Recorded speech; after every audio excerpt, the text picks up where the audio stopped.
Bismillahirrahmanirrahim.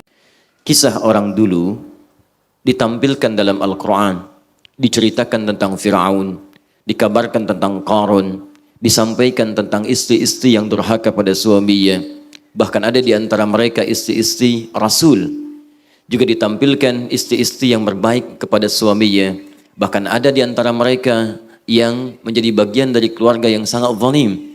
Kisah itu dihadirkan bukan untuk menjadi cerita yang kita kemudian perdengarkan pada setiap orang, tapi pelajaran yang Allah tampakkan kepada kita supaya setiap manusia yang hadir ingat bahwa itu pernah terjadi dan jangan sampai kita terperosok pada persoalan yang sama.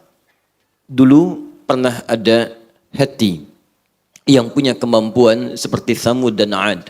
Dia bisa memahat, membuat lubang di gunung-gunung, bahkan membuat gorong-gorong dan tempat-tempat untuk beraktivitas. Anda tahu apa yang terjadi? Mereka membuat ratusan tahun sebelum Masehi. Sampai kini tidak ada bekasnya kecuali hanya puing-puing saja.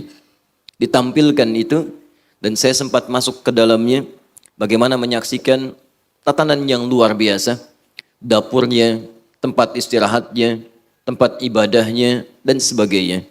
Tapi karena menjauh dari ketaatan pada Allah Subhanahu wa taala, itu hanya menjadi bekas sampai dengan kini, tidak pernah dimanfaatkan dan hanya sekedar jadi objek foto-foto dalam kehidupan. Tidak ada bedanya ketika antum datang ke satu tempat ingin difoto. Tidak ada bedanya ketika antum melihat tumbuhan yang cukup baik ingin difoto. Tapi persoalannya, maaf, tidak ada orang yang memanfaatkan tempat itu. Kami datang ke Efes, ada peradaban Yunani yang konon disebutkan dalam catatan sejarahnya itu telah dibuat 700 tahun sebelum Masehi. 700 tahun. Sampai sekarang hanya puing, Mbak. Hanya puing. Tiang-tiang, sebagian dari tertata seperti Kolosium, sebagian katanya tempat perpustakaan, ya, namanya Celsus, dia membuat 12.000 gulungan disimpan di situ, cuman cerita aja, kisah. Tidak ada yang memanfaatkan, cuman bangunan puing. Dan dikalahkan oleh peradaban yang ketiga Romawi. Hancur semuanya, kemudian diambil alih oleh Romawi. Diperluas sampai ke Heliopolis, sampai ke titian Laut Mediterania. Kalau disambungkan sampai ke Italia, nyebrang sedikit ke Tripoli, sampai ke Sumrata. Di daerah Tripoli ada Sumrata, itu peninggalan Romawi juga. Apa yang terjadi? Cuman puing. Gak ada yang memanfaatkan. Yang tinggal di situ tidak ada. Yang beraktivitas tidak ada, orang hanya datang ke situ sekedar foto, lihat, dokumentasi, dengar cerita. Tapi tidak semua orang yang datang ke situ dia bisa membaca dengan imannya. Jadi kalau Anda ingin mengukur dengan menggunakan iman, banyak ayat-ayat Quran memberikan gambaran kepada kita. Di antara tingkat kekuatan orang-orang yang imannya kuat di hadapan Allah Subhanahu wa taala adalah apa yang ia lihat, ia dengar selalu mengingatkan dia dengan Allah Subhanahu wa taala. Itu yang diantaranya diisyaratkan di Quran, surah ketiga Ali Imran, ayat 190 sampai dengan 191. Inna fi khalqis samawati wal ardi wa ikhtilafil laili wan nahari la ayatin li ulil albab. Alladzina yadhkuruna Allaha qiyaman wa qu'udan wa 'ala junubihim. Di balik penciptaan langit dan bumi, pergantian siang dan malam, itu akan ada tanda. Perhatikan baik-baik. Tandanya disebut dengan ayat. Ya, beda. Ada ayat, ada alamat, itu beda. Alamat dari bahasa Arab, Pak. Ya, diserap ke dalam bahasa Indonesia. Alamat itu tanda yang mendekatkan seseorang pada tujuan. Jadi kalau Anda sudah tahu alamatnya, maka semakin dekat Anda ke tujuan. Di mana alamat Masjid An-Nur, maka disampaikan, oh jalan Bendi sekian, sekian, sekian. Begitu Anda tahu alamatnya, semakin dekat ke tujuan. Anda belum tahu alamatnya, maka berputar Anda untuk mencari tujuan yang dimaksudkan. Tapi kalau disebutkan ayat, ingat betul ini ya, ayat, maka tidak disebutkan khususnya dalam bahasa Arab, kecuali tanda yang mendekatkan makhluk kepada Khalik. Tanda yang mendekatkan seorang hamba kepada Allah Subhanahu wa ta'ala. Karena itu isi Al-Quran kenapa disebut dengan ayat? Al-Baqarah berapa ayat? Ali Imran berapa ayat?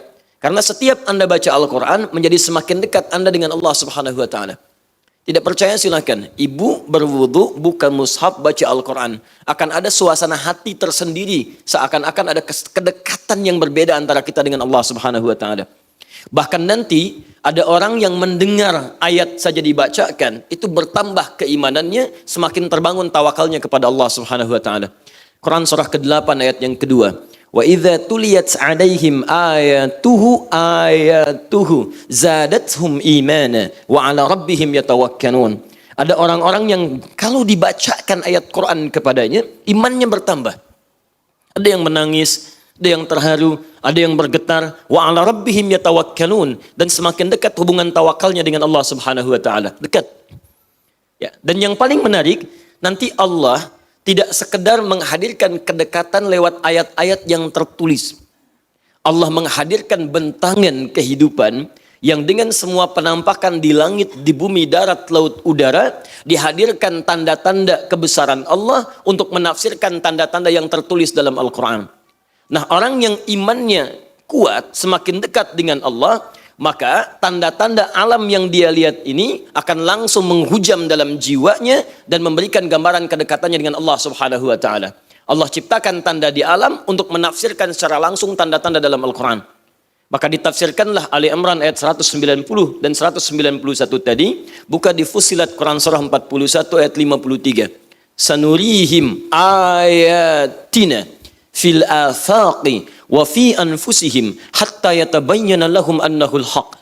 Kami akan tampilkan, akan perlihatkan tanda-tanda yang mendekatkan setiap hamba kepada kami.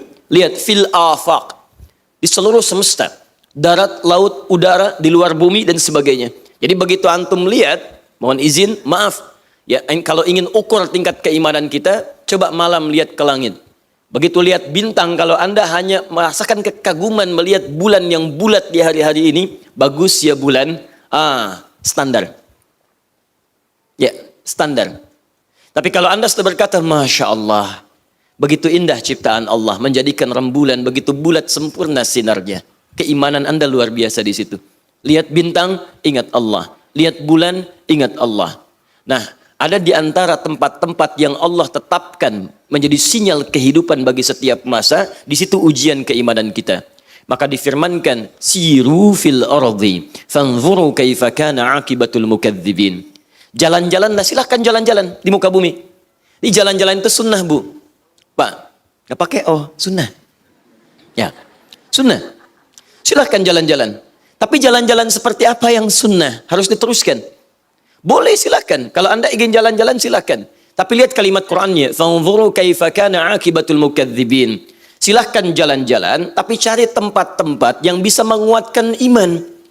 Di antaranya cari peninggalan orang dulu yang durhaka kepada Allah Subhanahu wa taala. Diabadikan tempat itu sebagai pesan bagi kita. Jangan berlaku lagi seperti itu. Makanya Nabi pernah menekankan, Anda silahkan kalau mau rihlah. Kata Nabi, la tasyuddur rihal. Jangan Anda menguatkan keinginan untuk jalan-jalan, rihlah illa li thalathin. Kecuali pada 3 tempat. Jadi kalau Anda ingin jalan-jalan, 3 tempat ini yang paling utama. Tapi kata para ulama, bukan 3 tempat ini jadi batas. Kalau ingin jalan harus ke 3 tempat ini saja, bukan. Maksudnya 3 tempat ini contoh yang paling mulia. Kata Nabi, Masjidil Haram, ke Masjid Al-Haram, Masjid hadza, Masjid Nabawi, wa Masjid Al-Aqsa. 3 tempat.